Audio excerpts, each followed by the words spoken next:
hoy con Malcolm Lowry y su libro Piedra Infernal, que es una novela corta dentro de su producción, que además va por los 400. Sí, la primera pregunta, hay una nota editorial al principio de la novela, yo no la he leído, entonces conversaciones con nadie le estamos haciendo como una especie de provocación para Lowry, ¿no? La esposa de Lowry y el editor dicen que es un ensamblaje. ¿Cómo era el método de trabajo de Lowry? O sea, él escribía grandes paladas por paladas, fragmentos, y después las unía, las remendaba. Es que también, como todo en Lowry era un proyecto a su trabajo máximo, que era una especie de divina comedia. O sea, Bajo el volcán, que es la novela por excelencia, hacía parte de esa trilogía, hacía parte de ese. Oscuro como la tumba en la que hace mi amigo, y quizás, me atrevo yo a pensar, aunque no sé, es muy Ferry de Octubre a Gabriel. Y hace como una especie de cielo, purgatorio, infierno. ¿Por qué no concluyó el proyecto nunca? Por la escritura de Bajo el volcán, que además, como Bajo el volcán fue tan conflictiva la elaboración, se le perdió, olvidado, borracho. Y quizás Piedra Infernal es un recuento también del personaje del autor, ¿no? O sea, se puede leer no solo a Bill Plantagenet, que es el protagonista de esta novela, sino que se puede leer en Bill Plantagenet a Malcolm Lowry, a sus inquietudes intelectuales. Hay citas constantes o referencias más bien a Melville, a la literatura norteamericana. De hecho, sucede en Nueva York, y las experiencias muy personales de Lowry también con su relación con los hospitales. ¿Cómo lo de los hospitales? La novela sucede en un hospital, en el que él llega allá por casi sin poderse salvar. Luego hablaremos de esta, que también es algo que tiene que ver con el destino, pero sin poderle huir a su destino. Este tipo está en el puerto y empieza a caminar y a caminar y a caminar, rodeando siempre el hospital, pero lo rodea yendo de bar en bar, ¿sí? Entrando de cantina en cantina, bebiéndose lo que puede, hasta que sufre un ataque ya de dosis etílica muy fuerte. Es decir, que él sabía que iba a terminar en el Y entra en el hospital en un estado supremamente desaforado, en realidad. Entra hablando como si hubiera entrado en un bar más. El hospital como bar, ¿no? Entonces y el hospital es la simbología de lo que significa el infierno también, ¿no? Porque está rodeado de unos personajes además bastante extraños, un tipo que baila claqué, un chico, un muchacho que cuenta historias que las escribe. Y este tipo trata de... Bueno, estamos cantando aquí con... No hay problema. Trata de hablar con el médico para que por lo menos dejen salir al niño de ahí. Sí. Que el niño no se merece un lugar como ese. Una configuración un poco el infierno, ¿no? Sí. Bueno, un par de preguntas. ¿Qué papel juega Melville en esta novela, Herman Melville? Y dos, ¿cómo poder entender al Malcolm Lowry poeta dentro de su producción narrativa, que es vastísima? También era un gran poeta. Esas dos preguntas. Pues, Melville está especialmente visto desde... Bueno, este tipo viene de una tripulación... marino. Sí, marino. Y sus viajes, él dice que curiosamente el destino de todo hombre es encontrar su ballena, su propia ballena, que es encontrar su propia tragedia. Sí, o sea, todos los hombres son el Capitán Ahab. Todos los hombres son el Capitán Ahab. Sí, de hecho lo cita, ¿no? Habla el Capitán Ahab. Y también hay referencias a Billy Wood marinero, ¿no? El Malcolm Lowry poeta pienso yo que es el Malcolm Lowry que en Piedra Infernal está como el observador, el que convierte un árbol o un jardín en la clínica cuando lo ve en la esperanza de la humanidad, el que sabe entender los signos y los significados que tienen. O sea, hay una lectura de todos los signos, de todos los aspectos en lo que se ve y en lo que se encuentra por el camino. hay una cosa que es constante en la obra de Lowry y es el viaje. Curiosamente en Piedra Infernal el viaje está imposibilitado, ¿sí? por la cárcel, lo carcelario de los hospitales, ¿no? Pero no es un plan de viaje, digamos que no hay él está en Nueva York porque quiere conocer el mundo de Melville. Ah, claro, la raíz, la tierra de Melville. Bueno, hay una cosa que ya forma parte ya propiamente de la vida misma de Lowry, y es el hecho de haber sido alcohólico, ¿no? Pues los escritores alcohólicos o que, digamos, son vilipendiados por ser alcohólicos o exhiben su alcoholismo en su obra, se corre ese riesgo. No sé si esté de acuerdo conmigo, que a veces prima más la figura del alcohólico, prima más la figura del alcohólico, del hombre excesivo, sobre el escritor.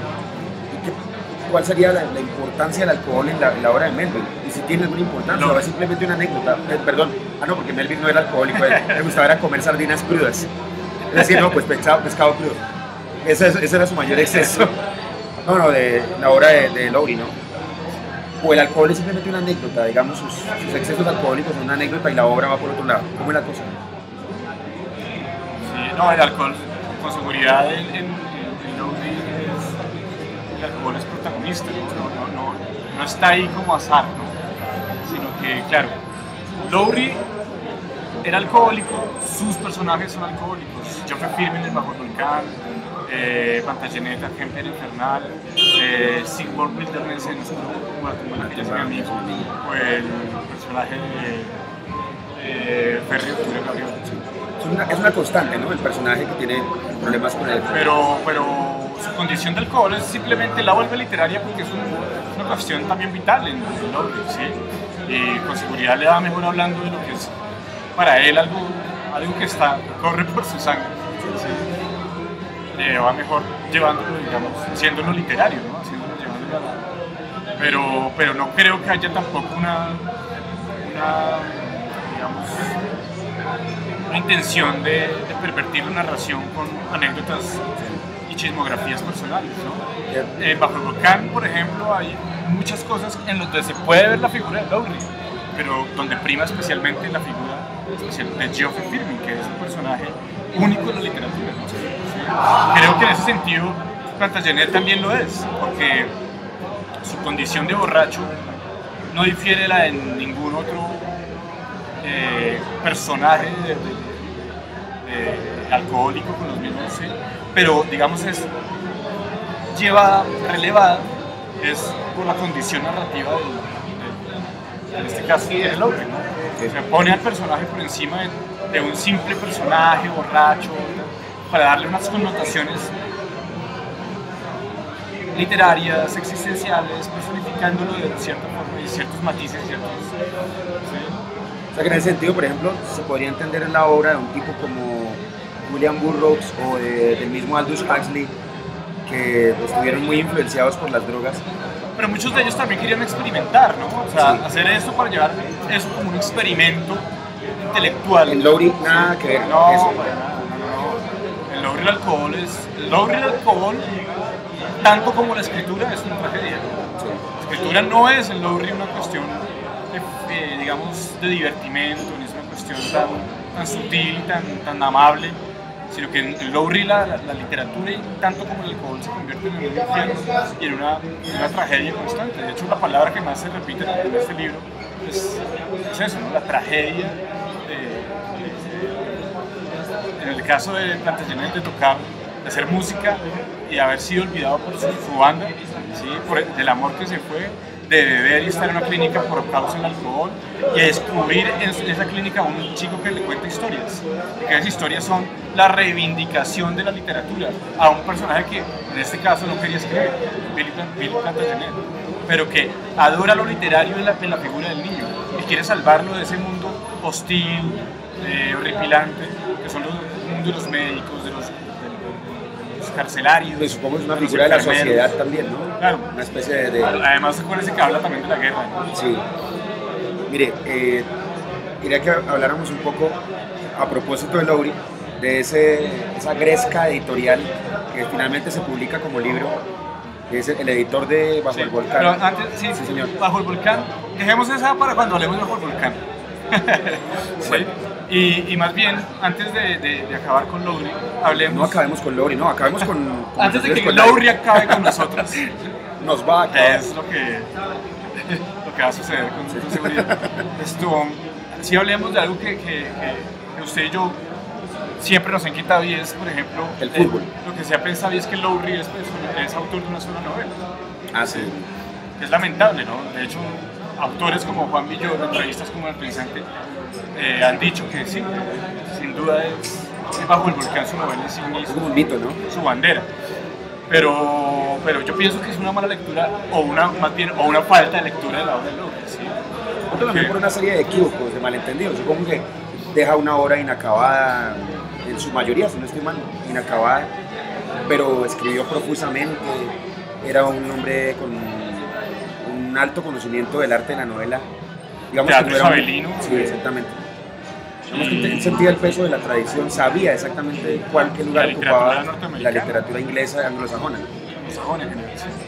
Entonces estamos hablando de pero entonces, por ejemplo, de una o sola sea, novela. tratar de encontrar en Bajo el Volcán, o más bien, tratar de encontrar en estas novelas vestigios y un poco de la arena que conforma esa playa de Bajo el Volcán, ese mundo ya literario de Bajo el Volcán, es una tontería. Por ejemplo, los personajes de Ferry, Octubre, Gabriela, la historia en sí misma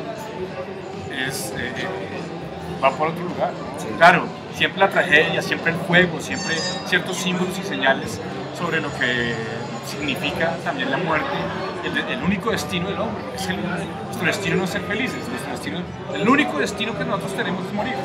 ¿Sí? Es lo único. Sí, Como quería, que se como nos ha quería mandado. Salvatore Quasimodo, nuestro destino era simplemente sobreponernos, que ya de por sí es un acto de heroísmo, ¿no? Y mientras aguardamos la muerte nos toca sobrevivir a ella, ¿no? Y sobrevivir no es bien. Bueno, ¿hay alguna adaptación cinematográfica, aparte de la de John Huston, que se le haya hecho a la obra de Lowry? Bueno, es lamentable, ¿no? Porque Lowry de hecho estaba muy influenciado por el cine, especialmente de los 30, los 40, de los 20, 30. Él era Sí. un hombre cinéfilo. Él escribió guiones, de hecho, pero nunca Hollywood fue amable con él. Ah, pues que fue a Hollywood. Pero hubiera venido aquí fue al a- Hollywood de Faulkner, por ejemplo. el Hollywood de Chandler. Y fue al Hollywood, entonces era el Hollywood que él... Chandler también pelea con Sí, Faulkner. claro. Yo no sé si Faulkner habrá peleado con Faulkner. Yo creo que con Faulkner quién peleaba. ¿Quién se atrevía a pelear con Paul? Pero bueno, en todo Bueno, caso... una cosa final, antes de cerrar aquí mi interrogatorio lowriano. ¿Cómo es el asunto de Lowry y el ukelele? ¿Tocaba ukelele? Sí, tocaba. ¿Cómo era la cosa ahí? Hay un poema el epitafio, ¿no? El poema epitafio. Quizás a modo también de anhelo, ¿no? Lowry quería morir, beber de día y tocar de noche. Y morir tocando el ukelele. Maravilla. Lo tocaba desde niño, ¿no? Ya hablaremos también por el canal de Panamá, que es una novela que conocemos muy bien porque nos la acercó a nuestra triste Colombia. Andrés Caicedo con su epígrafe: con una mano veo, con la otra me sostengo. Con la otra me sostengo. Con la otra me mantengo. Con la otra me mantengo. Con la otra me sostengo, sí. Entonces ya hablaremos de esa novela y de hecho la importancia aquí sería hablar un poco también de por qué leer a Lowry.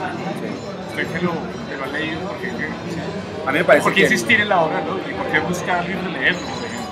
Parece ¿Por que qué hacer Lowry una conversación sobre un libro que no conocen? no conoce ni Dios. No, Lowry logra algo, a mí me parece, eso siempre me lo ha parecido. El barroco es necesario siempre, el exceso es necesario, el exceso lingüístico, el exceso de profundización en el interior de las personas, eso es necesario. Y me parece mucho más necesario ahora que todo es leve y todas las respuestas están ya dadas, ¿no? O sea, ya nadie se hace preguntas porque todo está ya solucionado y todo el mundo puede hablar, o sea, todo el mundo tiene la razón. Y en una época así como la nuestra, que alguien se atreva a decir que algo es complejo, que una narración puede ser compleja, Creo que además, eso me parece formidable. creo que además el miedo de abordar la obra no ha sido eso también. El barroquismo, el exceso. Que parece ser que en un primer encuentro con los libros de Lowry no existe amabilidad entre lo que, ¿sí? Lo que uno está leyendo, ¿sí? Porque uno los saca, ¿sí? Son libros espesos, amargos, llenos de difíciles de pasar a la siguiente página, mucho más al siguiente capítulo, ¿sí? Entonces yo, por ejemplo, creo y le doy mucho valor a esta novelita digo en cuanto al tamaño, porque sí es una buena forma de conocer el mundo lowriano y acceder a las demás obras que ya son mucho más complejas y espesas en ese sentido y mucho más difíciles de leer, ¿sí? Pero muy acertado lo que usted dice, ¿sí? Acercarnos a algo que nos logre exigir, pero además que nos logre exigir también, porque Lowry en su eterna borrachera también tiene unos pinceladas de humor muy maravillosos, ¿no? Le revela a uno muchas cosas de uno que uno no conocía. Además que es un humor también un poco, humor de borracho, ¿no? Sí. Un humor a veces que el que está demasiado sobrio no lo entiende, el que es demasiado pulcro y que siempre está con su maleta de modales, pues no lo entenderá, ¿sí? Entonces uno puede leer al Lowry, digamos, humorista, al Lowry dentro de toda su tragedia, evidentemente, si también un poco se deja uno dañar la mente por él, si también uno si uno se accede a tomarse una botella de tequila, no de mezcal, porque si no terminamos todos muertos al lado de los perros, pero sí con Lowry, sí, con sus libros, digamos, con ese permitirse un poco al modo de Orfeo, ¿no? Entrar entre esas tinieblas y entre ese,